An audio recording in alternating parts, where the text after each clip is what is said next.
counts depending on what your opponent had on the board, right? Like Right. you had to be really careful of the 4-prize turn for the Buzzwole. The 4-prize also was, you know, being able to give over that B string.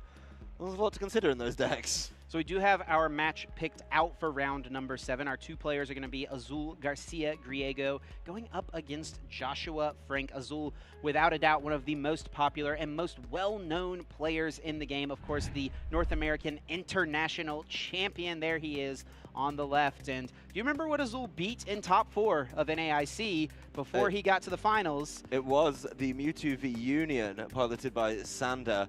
Maybe he's learned a thing or two from that matchup. Maybe he enjoyed it a little bit too much. Because in a roundabout way, Azul has found himself now playing the Mewtwo v Union. Almost poetic justice, it would seem.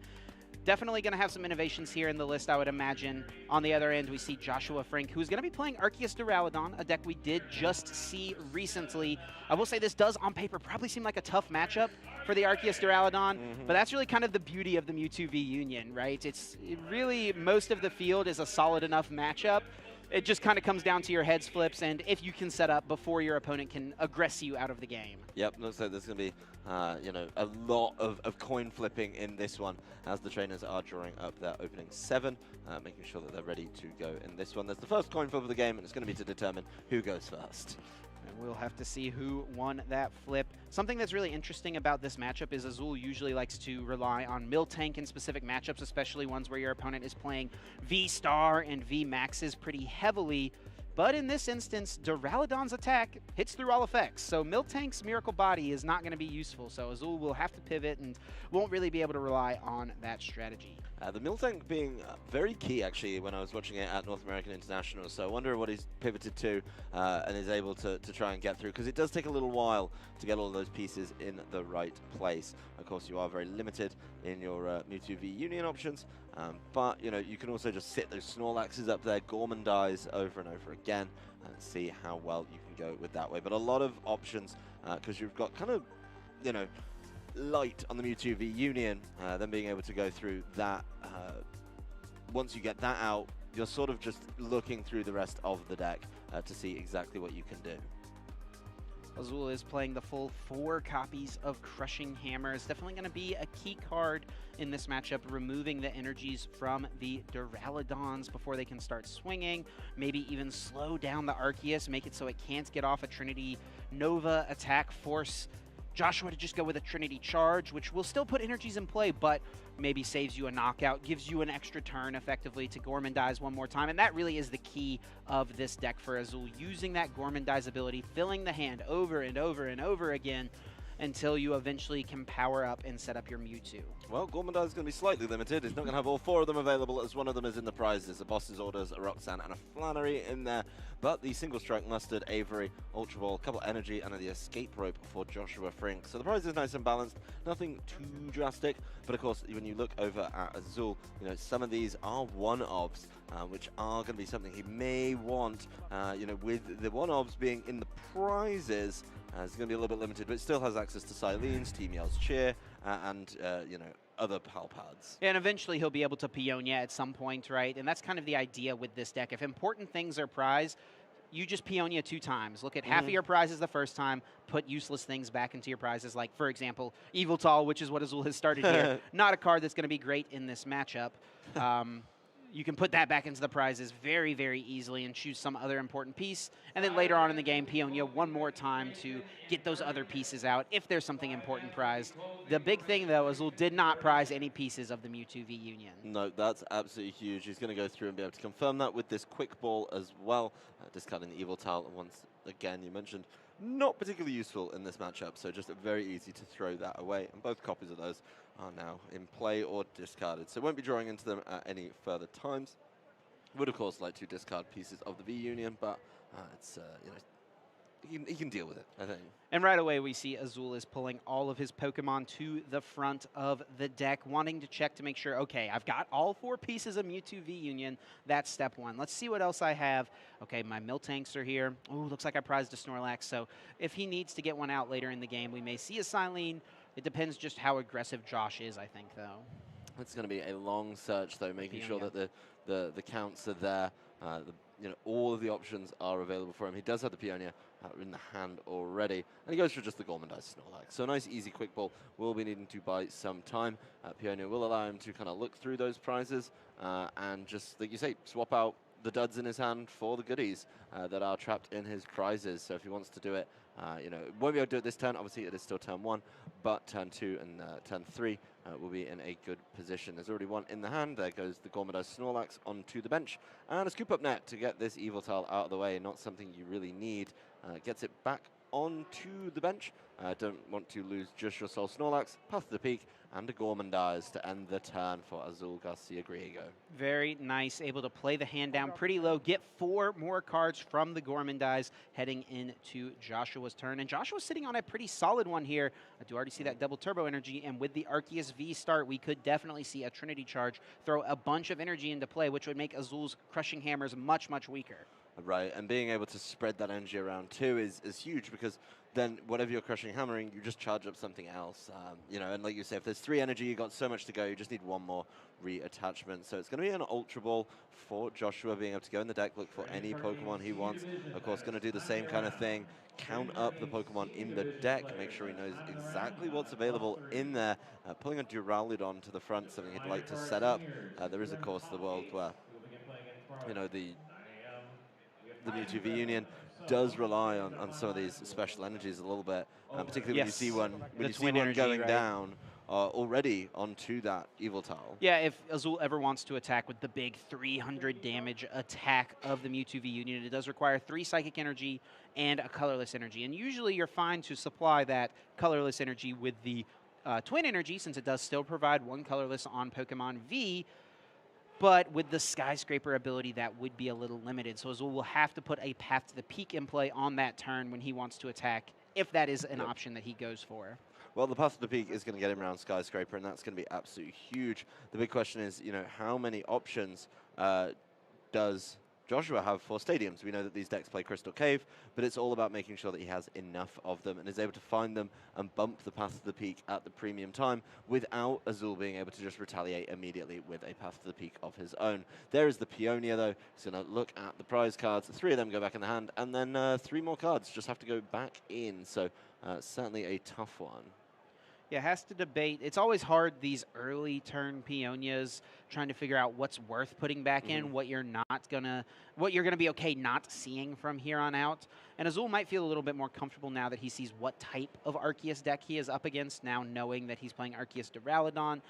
Previously he only saw an Arceus V from his opponent, which really could mean just about anything. That does not give anything away. Not at all.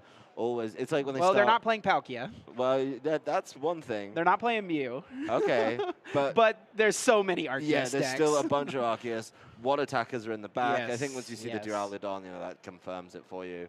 Is it Arceus Inteleon? That also could be a concern. Or if you just see the lone Sobble to start, that's a good one for confusion as well. 1 Crushing Hammer does hit a tails. The second flip here does find the heads, and wisely choosing to get rid of the Fighting Energy. And I actually think Joshua discarded a Fighting Energy last turn as well, so that is massive. Yeah, there's no more of those left. One more left in the deck. 2 more left. 2 more in discard. Another Psychic Energy going down onto the Evil Tile. So being able to maybe try and charge that up. Won't ever quite get there, though. Is lacking a Dark Energy. Well, that first attack does use for 2 colorless, Cry of Destruction, discarding special energy. So that could come in to get rid of some double turbo energies, but it's really not going to be super useful. These 2 energies, I think, are mostly here to retreat off into another Snorlax, assuming this active one gets KO'd. And by the way, that was a huge top deck for Joshua. Let's not skip past that. He didn't have very much in his hand at all.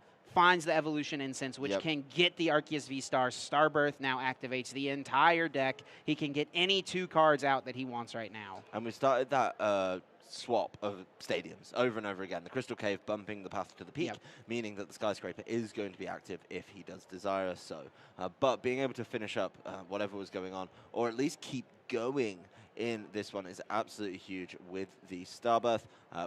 Does need to get another energy back on this Duraludon, but also probably wants something a little more consistent to allow him to keep going through the deck. This is a really smart decision from Joshua. Off the Starbirth, he knows he needs an energy card, so that's an easy choice. And he was debating between the Professor's Research. Arnie, I think he thought better of it, though, was debating on the research, but does choose to go with the Marnie, and this is where you have to be a little worried as the Mewtwo v Union player. You're only getting 4 cards. Your Snorlax is going to get KO'd. Azul has to hope that off of these 4 cards, he finds an out to Snorlax, some basic Pokemon, or some draw. It doesn't look like he's got too many options in immediate pull. Not seeing exactly what you want in there. I think I see a Miltank, so there's at least a Pokemon. Oh, and I think that is a Professor's Research. Okay, so he's got a little bit more going on. Yeah, there's the Power Pad. All makes sense now. But, not going to be able to Gourmandize. And the big thing here is Joshua's just being able to set up another one of these Duraludons. So making sure that he has all the options for attacking in the next couple turns.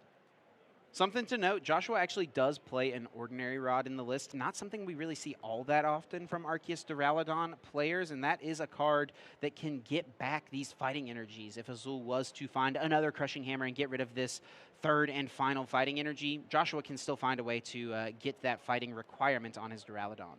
Yeah, but he's got a little bit more work to do. There's the Quick Ball and the component of the Union. That's going to be the top right going in there. So he's still got a few more pieces to go, but is certainly starting to get things going in the right direction. Gets another one of those Gourmandized Snorlaxes out. Like you said, the Cryo Destruction is an option, or just retreating. Going to Power Pad in. Another couple of options, or just the Peonia going back into the deck for Azul. So being able to look at the rest of his prizes if he can hit that sometime soon. But, has a lot of work to do here, I think. Yeah, just putting that back in there must still be something in the prizes Azul wants to get. So even though he plays 3 copies of Peonia, he wouldn't mind drawing one pretty quickly. He does have the Miltank in hand. It does look like he's considering just discarding it with the research. He's kind of debating this, not sure if he wants to bench it or discard it. He does choose to go ahead and get rid of that card. Finding 7 new ones off of the research can end the turn with a Snorlax's Gourmandize, provided he can thin this hand out a little bit. Well, there's a Trekking Shoes. Takes a look, immediately gets rid of that boss's orders, grabs the Ultra Ball. That's going to help thin out the hand very much. Absolutely. So, being able to drop the Ultra Ball and 2 more cards. Obviously, can be throwing away a number of options. There's a Roxanne, which he must have got off the Peonia earlier. Yep. The Team Yell as well. Being able to get rid of all of that, and grabs the Meowth. Yeah, interesting. Azul's only got the 1 copy of the Team Yell's Cheer. Really an important card for this combo, but I guess technically you do only need 1. Put back your supporter cards, and as long as your Silenes don't flip too many tails, you should be just fine. Yeah, the Silenes, I think, are fractionally more important here. And obviously things get a little bit roomy. Galarian Meowth hitting the bench. Discard those 2. Take a look through the deck. Where's my Berserker? To look for the Berserker that doesn't exist. But Joshua doesn't know that, and that's absolutely fine. A nice Power Pad here to get some of those supporters that have been quite liberally thrown away back in. It looks like there's the Team Yell Cheer. Oh, yep, and then you've got some options for your second. There's no Silene in there. That's not the biggest priority right now. Yeah, I think the research makes a lot of sense here. It's a card you'd love to see off the Gourmandize here, just so you can keep getting through the deck. And that's really the main goal for Azul in these early turns. He's not putting on pressure. He's not attacking. That's not really what his deck does. He just wants to get to as low of a deck size as possible, get his Mewtwo v Union pieces into the discard pile, find the ideal turn, put that V-Union into play, and then use Union Gain, and then just start healing turn after turn after turn. I can't believe you didn't find the Berserker. I'm honestly shocked.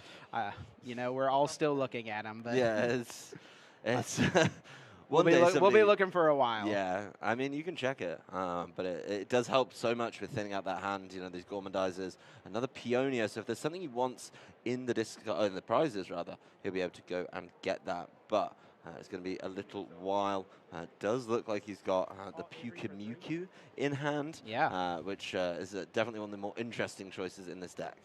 Yeah, that pitch a Pyukumuku ability, you can just put it from your hand onto the bottom of your deck and draw a card. It works perfectly in a deck like this where you're just trying to get through the deck and just trying to draw cards. Yeah, he needs to get through it, to get these V-Union pieces. As another Snorlax goes down, there is going to be a Crushing Hammer off the top. So maybe able to slow things down a little bit there. But honestly, Joshua's, kind of got the ball rolling exactly how he wants. He's got his Duraludon set up, and he's got that Arceus V-Star set Here's up the flip. as well. Yep, there's the fighting energy gone. I was going to be a little interested to see which of the two choices Azul went with. Would it be getting rid of the double turbo energy on the active, try to slow down the active Arceus, or get rid of that fighting energy because you know it is that third and final copy? Azul doesn't know Joshua has the Ordinary Rod in list, so I think either way, getting rid of the fighting energy is just fine. You know, you force your opponent to go find that Ordinary Rod.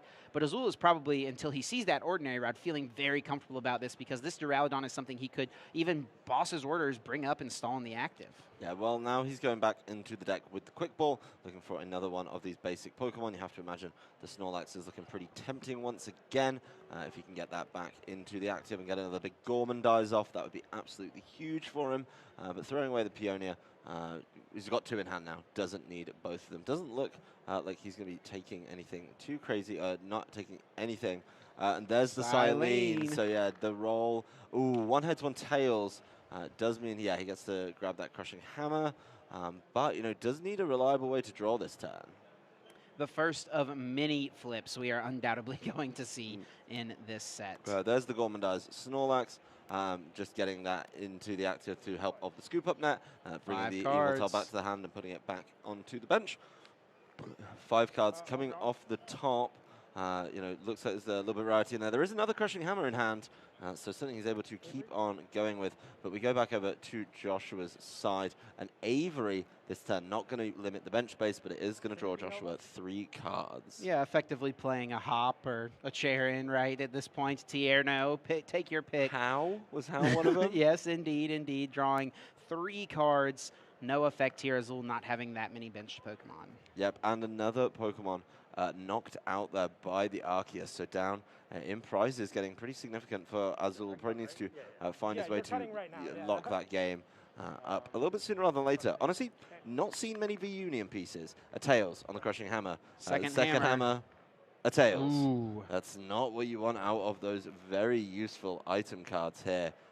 You know, Azul looking through the hand, seeing what options he's got available there, and the Peonia to go in and take a look at the rest of those prizes, the 3 that he didn't look at before. And he knows that there's a Snorlax in these prize cards still, so definitely a card he'll be happy to take at this point so that he can continue to Gormandize, continue to get through. It's just a matter of which other 3 cards do you know you're okay not having access to the rest of this game. Yeah, I think the Miltank is definitely something that's probably going to go back into the prizes. Yeah, probably the Sydney as well doesn't seem like a very strong card. It lets you look at your opponent's hand and then discard any combination up to 2 of Special Energy and Stadium cards. So not an incredible card in this matchup. A very good, useful disruption and control card, though. Oh, yeah, but right now, I mean, all the energy's down. You know, right. And the Stadium fight isn't really worth taking, I don't think. I mean, I think it's going to be... I mean, it could be, right? Like, you could be able to take away one of those Crystal Caves, bump this one, then he's only got one more, and then bump the other one with another Path to the Peak. So, yeah, Ooh. Sydney, Team Yell's cheer going I'm back. a little confused to see that. That's his 1 copy, correct? Yep, that's the the Flannery going in there as well. So, you know, it looks like Azul's really not playing the Stadium game. I mean, he can always Peonia again, right? Yeah. Use Pal Pad, get this Peonia back, so that might be what he's thinking. And because Peonia allows you to put your prize cards back exactly where you want, you don't have to shuffle or anything, he knows which one of those prizes is his Team Yell's cheer. So maybe he's just putting it there for safekeeping for now. Yeah, he took the top 3, wants to be smart about it. That Twin Energy being used to retreat the Evoltal, and Snorlax gets back into the active. Guess what happens when Snorlax goes to the active? Makes a lot of sense. He's just checking the discard, making sure he knows what pieces are where. You know, it's going to be a quick throwaway with the Galarian Meowth, the Evolution Roar. So many Mewtwo pieces still in the deck. I know, they're all in there. It's kind of crazy, but, you know, now he's had a little shuffle up. Could this Gormandize just pull all of them out? I wonder if a good play for Joshua here at this point, recognizing that Azul hasn't gotten that many Mewtwo pieces in the discard pile. You know, he's down several Ultra Balls as well. What if Joshua went Boss's Orders KO your Meowth right now? All of a sudden, Azul's going to have a harder time getting rid of those Mewtwo pieces. It's a guaranteed discard of 2 pieces, and I think he got a couple off that one. Yeah, he's got 2 pieces. He does still have an Ultra Ball, though, so it might not matter too much. Yeah, we'll see if he can get it set up this game. I think there's a lot of work to do. Just to be able to make sure that, you know, the Mewtwo V-Union is set up properly. But, I mean, we've gone through, that's 3 Snorlaxes now that have been knocked out. And, yeah, no sign of the Mewtwo V-Union coming to play yet. So, Azul's still got a good amount of work to set it up and get that kind of late game lock-up situation that he wants to try and find.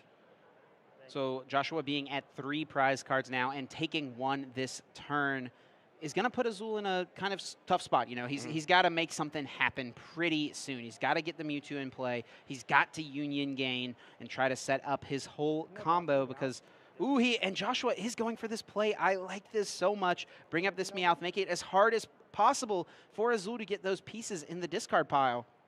Really smart play. That Meowth's been really, really helpful for discarding cards and getting maximum value out of these Gormandizers, but being able to limit those options feels really, really good, as he is going to take another one of the prizes. It's going down to just 2 prizes remaining. A Trekking Shoes, looks like the Tool Jammer's going, and then, yep, there's the Pyukumuku once again coming back into the hand. So it made its way all the way from the bottom.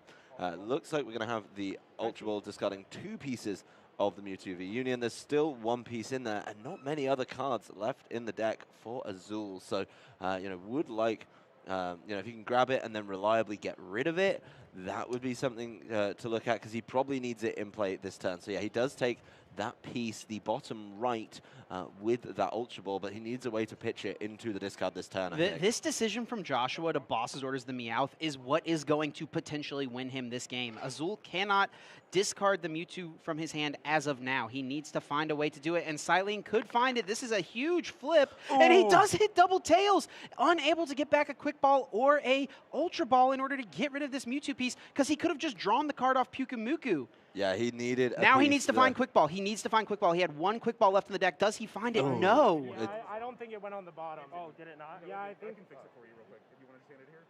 Yeah, I think there's an issue. Joshua is saying that maybe that Pyukumuku didn't quite go on the bottom. Sometimes these new sleeves get a little slick, so the judge is just going to take a look, and the game will go on. I mean, the judge can just look at it, make sure it's on the bottom. Easy fix right there. And this is really tough for Azul. He cannot put the Mewtwo in play this turn. I think he's done being able to draw cards. He's not going to be able to pull off his combo, so he has 1 more turn to try to do this. He can Gormandize for a couple, and then he needs to start finding his other pieces. He needs to get a Quick Ball here in order to discard the Mewtwo, most likely, and I think there is just the 1 left in deck. He's counting how many cards are available. I think it's only like 5 or 6. He doesn't want to deck out, but he's also not going to draw that many. He's got 5 in hand, so he draws 2. Is there a Quick Ball? There's I don't a Trekking see it yet. Shoes. There's a Trekking Shoes and a Path to the Peak off the top, so really not the most impactful right now, but the Trekking Shoes allows you to dig a little bit more. So, you know, if you think about how many are in deck, okay, you've got 3 in deck, Trekking Shoes, maybe able to get there. You've obviously got your draw for turn as well. It'd be very unfortunate if it was his last one. But that knockout on the, you know, on the Meowth, huge. Absolutely, and I love the fact that Joshua was able to identify, okay, Azul's down a lot of these pieces.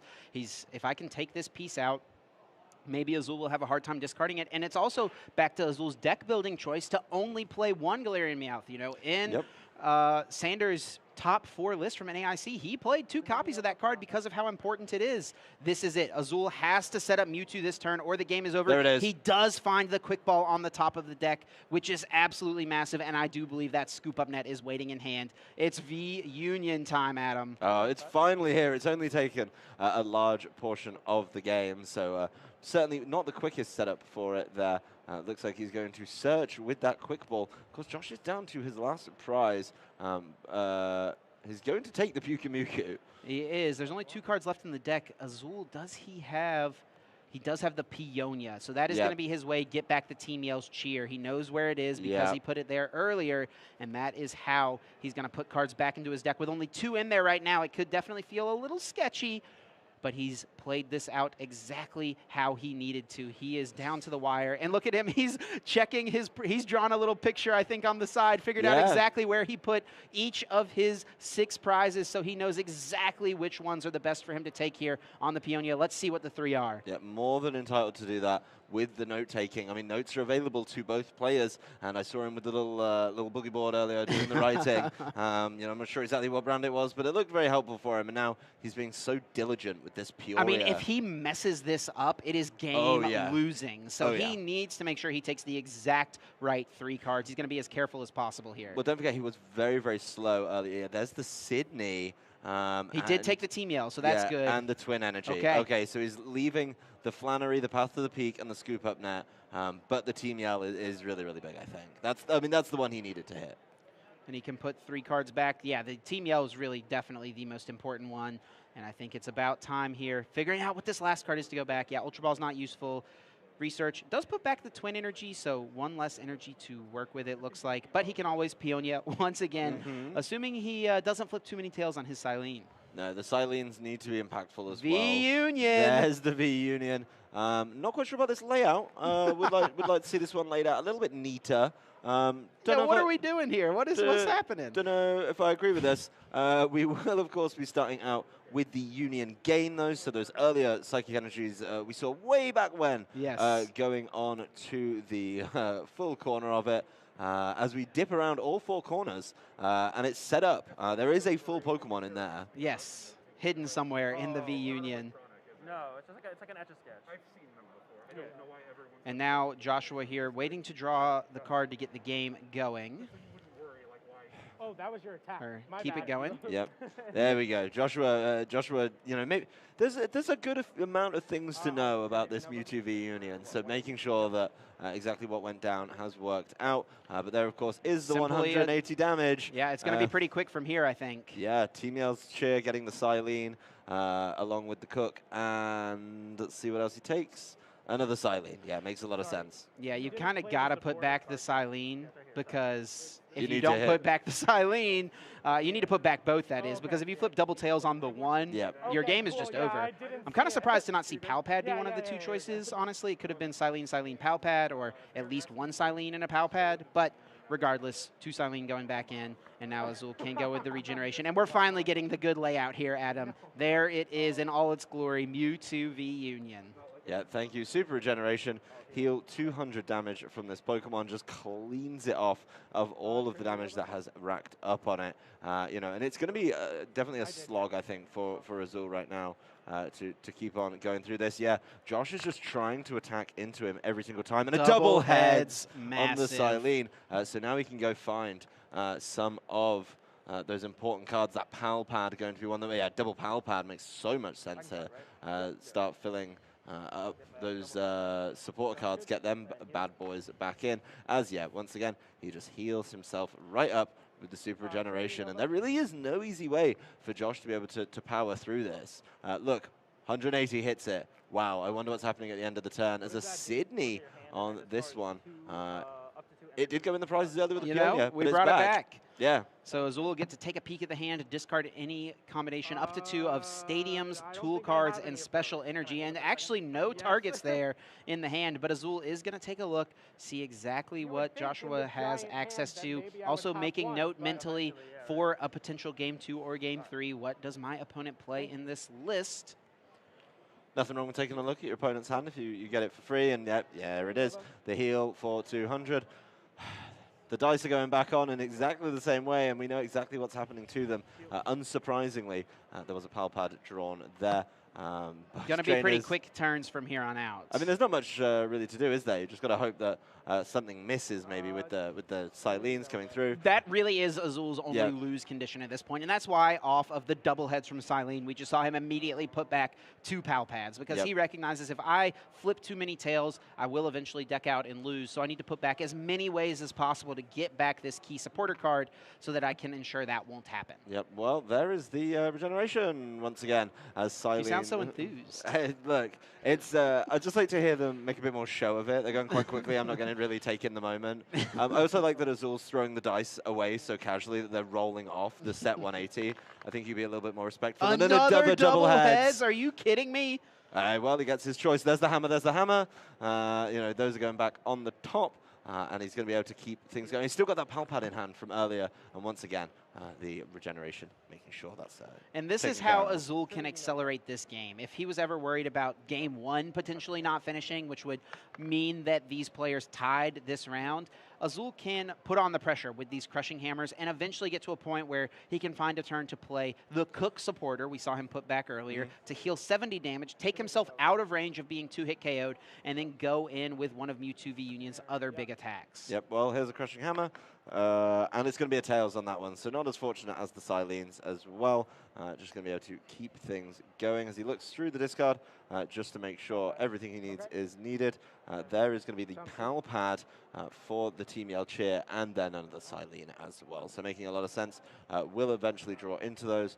Path to the Peak may be coming into play here, but really the deck is a perfect lock set up right now, and a casual discard once again with the Super Regeneration. Look at how many cards Joshua has in hand right now. I think it's bigger than his deck size at this point. He's got so many cards just from the many turns of this attack and then Super Regeneration, then attack and then Super Regeneration. Yeah, well, pitcher Pukimiku gets that Team Yell Chair right off the bat. That's going to be immediately played. Why not? You know that your Silenes are in there as well. You know, a combination of Pokemon and supporter cards. A Boss's Orders looks like it's coming out as well. And there we see, the Sydney once again.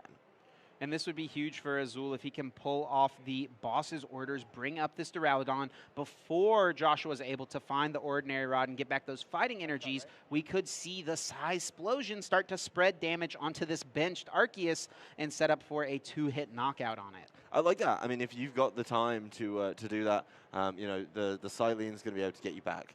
Potentially some good options. Oh, it looks like it's going to be a change, actually. The Peonia... Oh, no.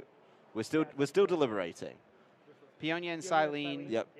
He can choose up to 2 cards, and I think it was just the 2 choices. Yeah, it's a tough decision to make with the Team Yell Chair. But once again, Super Regeneration coming through. And there is the Ordinary Rod. Azul definitely going to be making note of that. Joshua actually putting back a couple of Pokemon as well. Okay, makes sense. Not only does he want to draw into these fighting energies, but he wants to put more cards in his deck and make this game take as long as possible. I think at this point, Joshua probably recognizes he's not going to win this game unless Azul gets very unlucky. And so if this game just lasted its full normal amount of time and Azul wasn't able to win before the 50 minutes was up, Joshua could still come away with a tie. Yep, there's the Silene, and it's going to be a heads and a tails on this one, so a nice little bit of variety. Crushing Hammer going right back in as his one choice. Looks like Joshua's deck getting pretty thin in this one, but 180 damage on it. There's the Trekking Shoes right into that Crushing Hammer. Easy choice, and it's going to be a tails, so that fighting energy stays to live for another day. The Path to the Peak finally hits to turn off the ability from that Duraludon V-Star. V-Max, my apologies. And then we'll be able to see another Power Pad. Guess what? Those trainers are going back in, and Azul shuffling the tiniest deck I think he can get down to. Look at how delicately Joshua has to cut that one. Super Regeneration healing that damage off once again. Joshua with the switch in hand as well, so now Azul's Boss's Orders play to use Psy-Splosion is going to work even less.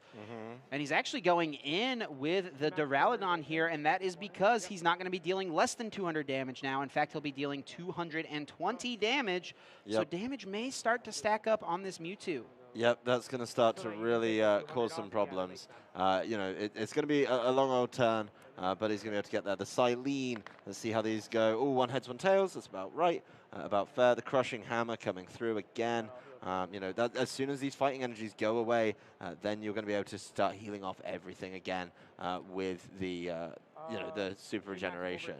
And this reason exactly is why we saw Azul put the Cook back earlier. So if his Pokemon does ever get in danger of being KO'd, he'll be able to use that Cook, heal it down even further. Yep, and there we go. That is very confusing. I hope the players can deliberate what is going on with that. What was the dice that, was it a heads or tails that Joshua picked up? It was a tails, it looks like. Yeah, but the other one moved. Yeah, they've got it figured out, though. He's got the 40 damage on the side that he'll remain on after using that Super Regeneration. Yeah, so it doesn't look like the Crushing Hammer going to be effective there. Trainers immediately agreeing. It looked like that way. Just wanted to get some clarification on that one, and I'm glad they discussed it and figured it out easily. I think Azul just asked Joshua how many cards were in his hand, and I'm pretty sure I heard Joshua say 22, which is wild. Yeah, that's quite a lot. But this Duraludon VMAX just swinging with the G-Max Pulverization every single time. Here comes the Cook, so being able to heal off some more of that damage, 70 damage going away, and making sure that you know, this Super Regeneration is easy to get it all the way back down. But there is not many cards left in the deck for Azul. There's the 220 once again. These players just swinging back and forth. And we just heard Joshua actually ask Azul how many cards were in the hand, and that is a important ask because that is another potential win condition. If Azul ever made a mistake and accidentally left too It's few all of heads. cards available in the hand and the deck, Marnie could theoretically deck him out. Yep, well, there's going to be 2 heads from this Silene, though, so feeling pretty good, able to Yeah, go he'll in be and okay. grab some more options there. The Cook going back with the Crushing Hammer as well, of course, making sure that the Crushing Hammer will come through this turn. Maybe you can finally get rid of that fighting energy and then get the Cook, even later on a little bit. If that next fighting energy comes out, it's going to be absolutely huge. But here we go. There's the Crushing Hammer. 3 cards left, I believe, for Azul. Needs to hit one of these. It's going to be another He has Tails. flipped like 5 tails in a row on the Crushing Hammer, which is definitely having an impact here. Yep. If he'd have hit at least a couple of these heads, he would really have slowed Joshua down quite a bit. Yep, and there's going to be the Cook. We knew that one was coming through as the healing just goes through. Yeah, Cook and Super Regeneration. Yep. Get rid of everything, but immediately fired back with the 220. These Silenes need to be important, and honestly, when things are getting this close, a big whiff on a Silene is going to be huge. Team Yell Cheer coming through once again. That's going to be Silene, Cook. They've been really important. It makes a lot of sense to shuffle those back in.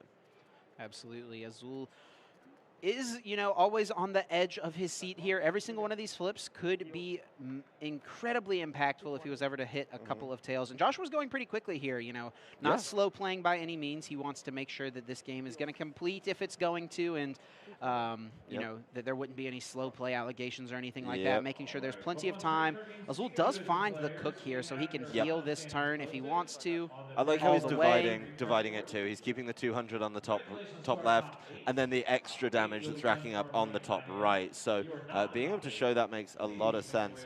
And it's just coming right back down every single time. The Cook not coming through on that turn, though.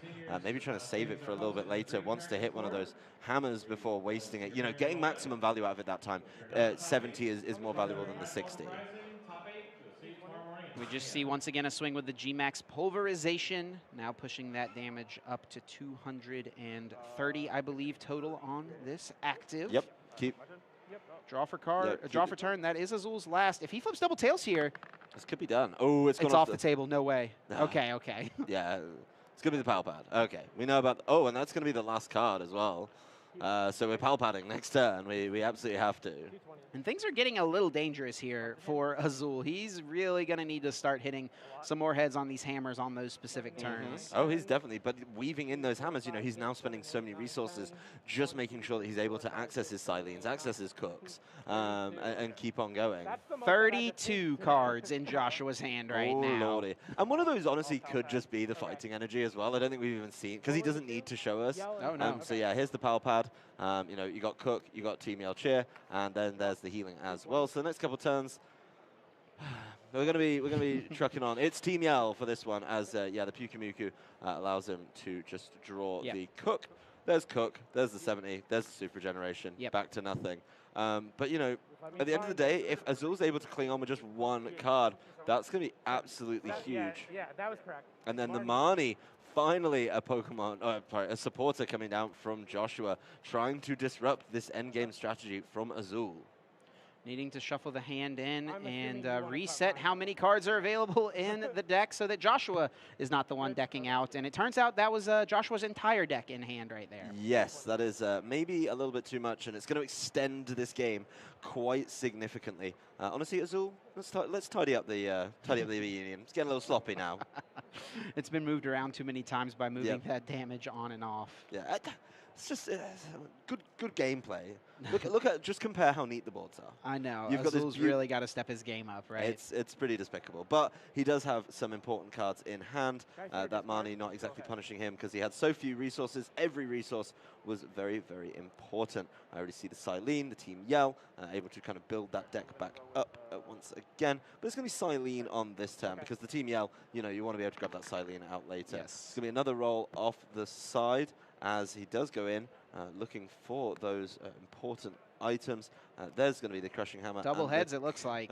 And the Cook. So a lot of really good options. The Cook has been important to make sure that this extraneous damage from the 220 doesn't keep racking up. And I think Azul's playing it really, obviously the correct way. Hammer, flip. Another No Tails? way. No way. It's going to be a Tails. Joshua bringing it into the table. This is just extending the game, and Azul knows he needs to get rid of these fighting energies, because as soon as he does, he's in a winning position, I think. That's going to be absolutely huge, but he's literally flipped the hammer over, and that's it. just not able. Players just making sure that we're all on board with where we are in the Yeah, turn. a little bit of the question was Azul's decision to immediately flip the hammer over as opposed to just drawing it for a turn. He wanted to make sure he actually did draw a card. Yes, indeed, that did happen. It just got flipped to Tails immediately. Yeah, I mean, Azul just really wants to get rid of that fighting energy.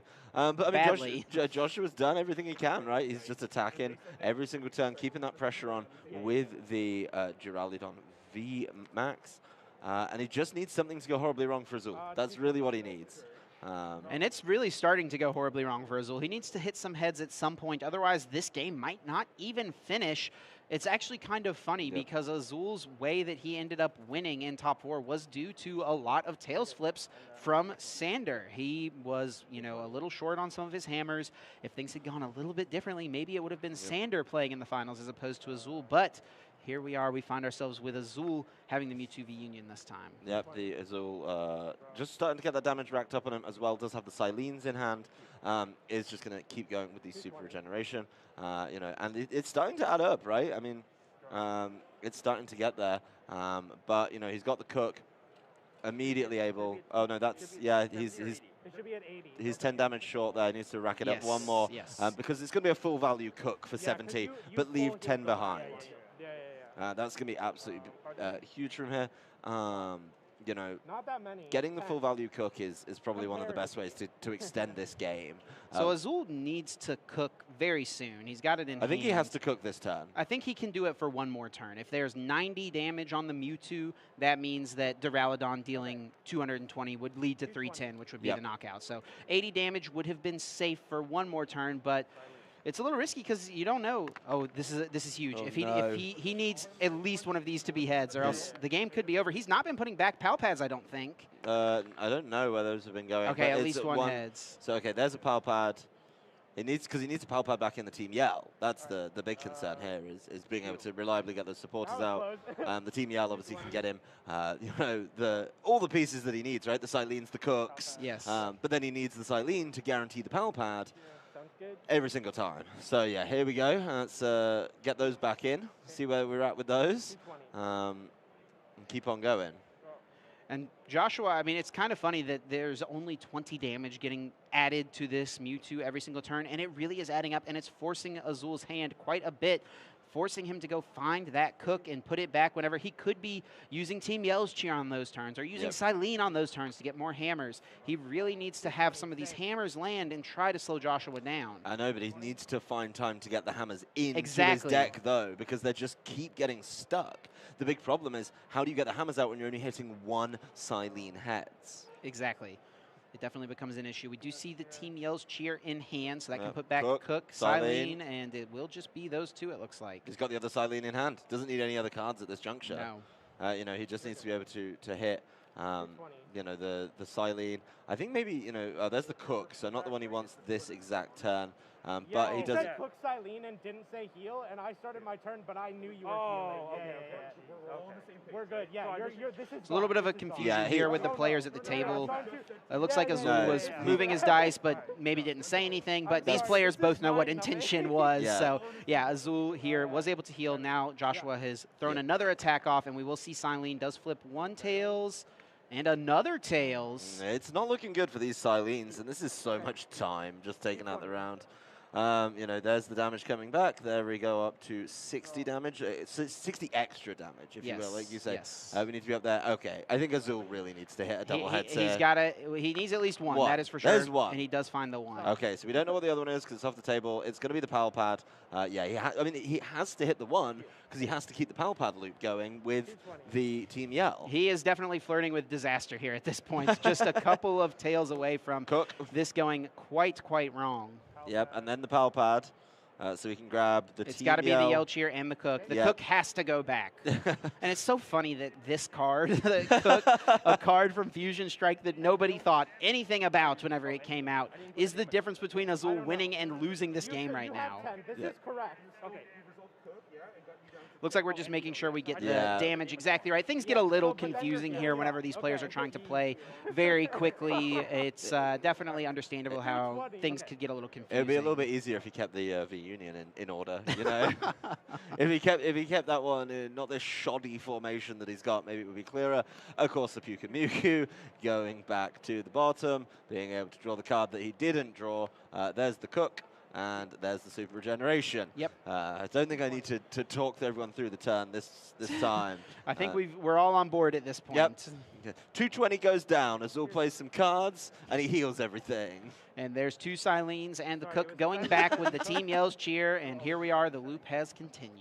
Yeah, he really needs one of these double turns, though, where he gets a double heads on Silene. Yeah, otherwise this game's just not going to end. Yeah, well, there's the Silene. Here come the rolls for it. Not going to show us. Well, there's one tails already. Double tails again. Oh, my Ooh. Goodness. He needs to have a good Silene some point, because he needs a crushing hammer, but he can't stop dropping pal pads. Look good? Yep. Now back to Azul. He's got the Cook in hand, and the pitch on the Pukamuku. And I think this is for that Silene. Yeah, he's going Silene. There's one. Oh, there's one. Oh. Well, we know what's going back in, but it's not going to be the crushing hammer. Just not able to get that. I mean, Joshua hasn't advanced his board in like 20 turns, if not more, probably 50. Yeah. Just sitting there. A lot of turns. Holding on. There's the Cook. Had to be this turn. Yep. Needed to get rid of that damage. Every time he sits on 80 damage, like left over, he has to Cook. Or 90, right. Or 80 is close, and then... Yeah. It's like Azul, I think, at this point knows Joshua doesn't have a damage modifier like a Choice Belt or Galarian Zigzagoon or something like that. Not commonly played cards in Duraludon anyway. Yeah, it's going to be a slog, this one. I mean, we're going to time. We've got 7 minutes left, so we'll make sure we're nice and comfortable on this one. He needs a double heads. That's the only way Azul wins this game. At some point, yeah, it needs to get a bunch of cards back, and he needs to hit a heads on one of these crushing hammers as well. It's taken him so long to get rid of this single fighting energy. He does know Joshua has another one in the deck, right? Yes. Because he put 2 in with the ordinary rock. Right, so there is another one lurking around somewhere. I mean, it could be... Honestly, at this point, it's 50-50 if it's in his hand or deck, because they're both the same size. Right. And it's totally randomized from the Marnie like 20 turns ago, right? I forgot there was a Marnie. It's been too long. Yeah. Okay. It's the gif of the old woman. Like it's been a few hundred years. 80, indeed. Azul with just 2 cards remaining in deck now. Only 4 in the hand. I wonder what they are. I think Adam's on the edge of insanity over here. This is not, I mean, I'd like to give a shout out to my friend Lou, who we've done some Celesteela stall matches with in the VG, which has trained me very well for this occasion. So I'm used to this situation. He's going to be able to get that last card because he's got the Pukamuku. There is the Cook in hand. Will be played this turn, it looks like. Yep. It's going to be a total of 5 cards available. He is once again riding on this Silene this coming turn. Yeah, the Silene's going to make sure he can draw it. Or Team Yell's Cheer, excuse me. We're a little bit further along in the loop, Chip. We're certainly there. It's kind of hard to remember where you are in the circle. Yeah. We're at Team Yell Cheer bit now, but we've got to get through the Silene bit with some Cook bits in the middle. Pukamuku gets pitched. Did he go from 2 to... Yeah, there's enough damage on there. I didn't know if he... Oh, here we go. There's that double heads. What you said he goodness. needed. Now finally an opportunity to get a hammer back into the deck. And he can even get it this turn, I believe. I think that Pukamuku... Oh, maybe it is on the bottom of the deck? Yeah, it doesn't quite have it this turn. So draw for turn. Here comes the hammer. Azul is picking up his pace of play here because it's been so long, and he does hit a tails on this hammer. I think it's like 6 or 7 tails on hammers in a row at this point. Well, he finally got the hammer, though, which means, he can hit heads on Silenes. And cleans off everything with the Cook. It's just going to be a nice, solid loop. There's the pal pad, obviously. Get those Team Yells back in. Team Yell Cheer. Make sure the pieces are there. I mean, there's so much of this discard that he doesn't even look at anymore. Yeah, he just pal pads in the Cook and the Team Yell Cheer. Once again, we're at that point in the loop. We're going to go round through the Team Yell. Then we're going to put the Silene and the Cook back, probably both Silenes and the Cook back in at that point. Just to make sure that he's staying around this game. There is just going to be the super regeneration. So What's so wild about this, Adam, is that if Joshua didn't choose to play Ordinary Rod, this game would probably be over by now. Yep. Azul would have attacked and won, found opportunities to just close the game out because he removed those fighting energies earlier in the game. But the fact that Joshua was able to get 2 more back has really made all the difference. Yep, and it's going to be the Cook in the discard, so does need to find a way to get this Pal Pad back and get that Cook into his hand again. That's going to be 1 heads, 1 tails. Yep. So it looks like I'll the... go first game 2. Ooh, I think Joshua is actually just conceding here. Oh, my. Which, after all that time, is very interesting. There was so much time gone. Maybe Joshua just wants a chance to steal a quick win in game number 2. I'm really surprised to see him choose to scoop, but I did hear him say, I'll go first in game 2. Yeah, that's what I heard too. And, you know, spending so much time allowing Azul to demonstrate the loop there feels very wasteful as far as time goes. Maybe we're at the point, you know, both of these players being at 5-0-1. A win for either of them secures them a spot in day 2. A tie is just kind of annoying. You have to win one of your next 2 to get yourself into day 2, and it's really kind of the same as a loss if you're just trying to make it into that second day of competition. So maybe Joshua was saying, you know what, this game is either going to result in me losing or us tying, and I don't really think I want to tie. I'm going to try to get a quick win in this next one. Though I guess that would still lead to a tie, wouldn't it? Yeah. There would have to be 2 quick ones in a row. Yeah, and maybe he's just, I mean, time's a little bit of a mystery at this point after so many super regenerations, but certainly feels like a bold choice there from Joshua. Definitely feels very, very wasteful. I think as soon as time is called, if he doesn't have, you know, an easy out, he'll probably know, but, you know, all Azul needs to do is just feed him up some single prizes for a little bit, and there's no way that Josh can grab that win. We're at 2.5 minutes left in this round, so we're still drawing up the opening hands too.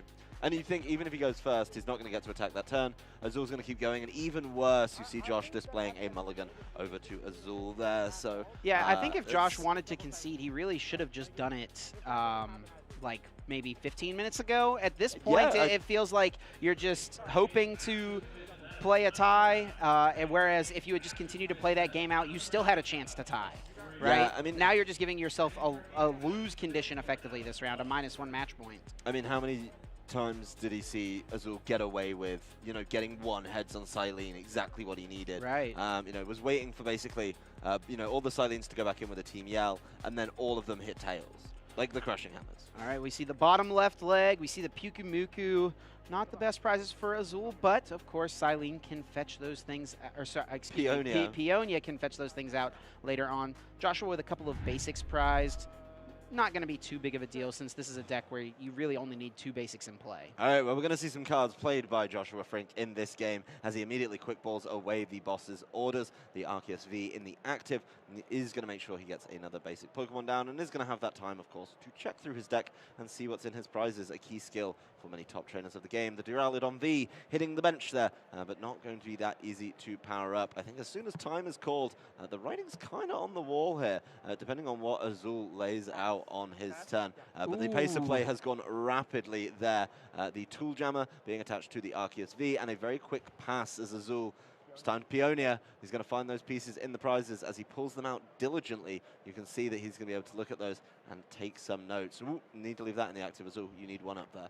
Joshua did miss an energy attachment this turn, so it's even less likely he's going to pull off an attack. With only 40 seconds left, this is definitely just going to end this next couple of turns. I mean, unless Azul maybe gets really unlucky and just cannot ever find another basic Pokemon, and Joshua just takes the tie anyway, but... He's already seen the Miltank, I believe, in the hand. From that prizes. In the prizes, yeah. It was in his... oh, but he's throwing back Miltanks. Okay. So he's not been able to find the Pyukumuku or the upper left legs. But, you know... yeah, sorry, bottom left leg. You know, obviously Azul feels confident that he's going to be able to get everything down. So as you can see, that little note-taking device, he described it as like an Etch-a-Sketch earlier, but it seems like a little board to me. But he knows he has ways to be able to access Pokemon in his deck. He's already holding on to an Ultra Ball. And we'll see him check his prize cards here as well. He wants to see how many Mewtwo pieces there are available and how many are in the prizes. We do know, of course, there is 1. Well, actually, you know what? Azul isn't worried about checking his prize cards at this point. I think, yeah, Joshua sees the writing on the wall. Azul gets another basic Pokemon. Joshua scoops it up, and Azul Garcia Griego moves to 6-0-1 with the Mewtwo V Union. locking himself for a berth in day 2. What an absolute slog that game 1 was, and being able to show exactly how the deck locks things down. I thought very disrespectful at the end of game 2 to discard the cook that did so much work for him. But now you got to dig through your bulk and make sure you have access to those, because that is such a vital card. Otherwise, those extra bits of damage would have just racked up. But Azul showing mastery of the deck that he was able to navigate around in top 4 NAIC, showing that maybe, you know, he saw an option